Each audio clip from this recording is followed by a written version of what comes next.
مرغمون افتاده توی خونه همسایه هم خونه نیست.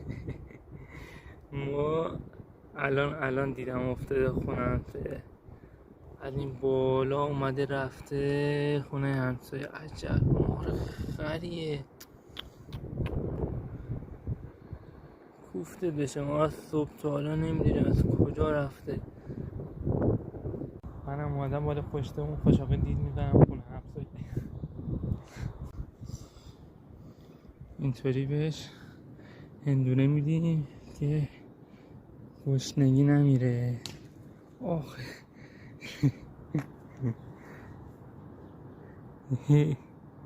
هندونه میخوره.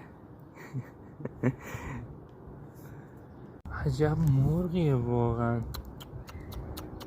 نباید میرفتی.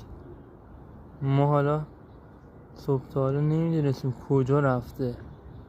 ما هرچی نگاه میکردیم میدیم نیست. حالا دیگه رفتم نمیتونه برگرده. کوفته اونجا یه آجر داریم، اونجا آجر چیندیم میره اون بالا، از رو دیوار میاد این طرف، رفته خونه همسایه. چه خرید، اصلا باورم نمیشه. ای بابا ای بابا. حالا صبح سالم غذا نخورده، یه ذره بهش هندونه دادم که هم تشنگیش رفت، هم یه ذره اصلا کل هندونه و اینا هم نمیشه بندازیم دیگه خونه مردم، فقط اینکه هندونه و یه گوجه براش انداختن که یه ذره تشنگیش رفت بشه اینجا. عجب داستانی داریم.